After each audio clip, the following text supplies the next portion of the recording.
Berita eks-karyawan Jan Huadiana, ijazah ditahan 5 tahun sejak resign, kini hanya bisa kerja serabutan. Pemuda berinisial DSP, 24, mantan karyawan pabrik CV Sentosa Sil, perusahaan milik pengusaha Jan Huadiana, JHD, melapor ke Mapolda Jatim, Senin, 21 April 2025. Laporan ini karena ijazahnya masih ditahan oleh pihak perusahaan tersebut, meskipun sudah resign sejak tahun 2020 lalu. Akibatnya, korban DSP, beberapa tahun belakangan, kesulitan mencari pekerjaan. Apalagi jika tempat perusahaan yang akan dilamar memintanya menunjukkan ijazah pendidikan terakhir. Terpaksa, untuk sementara waktu, ia bekerja membantu bisnis pribadi yang dikelola keluarganya.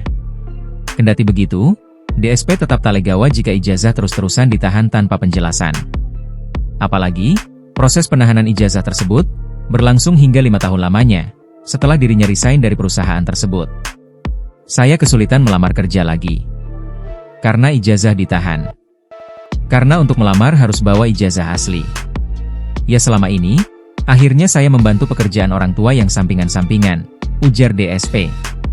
Korban DSP mengaku tertarik bekerja di CV Sentosa Sil, SS, setelah membaca sebuah postingan berisi lowongan pekerjaan melalui Facebook, FB, pada November 2019. Namun, ia memutuskan keluar dari pekerjaan, resign, April 2020, setelah bekerja secara serabutan di dalam pabrik atau gudang tersebut selama kurang lebih setengah tahun. Memang, informasi pada postingan lowongan FB tersebut beredar tidak mencantumkan syarat untuk menyerahkan ijazah sebagai jaminan. Namun, saat proses interview dengan pihak manajemen, peraturan mengenai adanya penyitaan ijazah sebagai jaminan dari pihak pelamar kerja, baru dibahas secara lisan.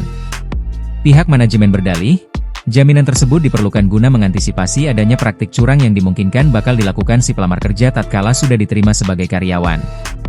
Sebenarnya, sejak ijazah disita dan tak kunjung dikembalikan meskipun dirinya sudah resign, DSP sudah berusaha untuk memintanya kepada pihak manajemen.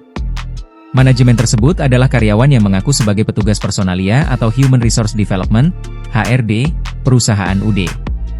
SS, yang berinisial VO dan HS. Namun, tetap saja, pihak perusahaan tersebut tidak kunjung mengembalikannya.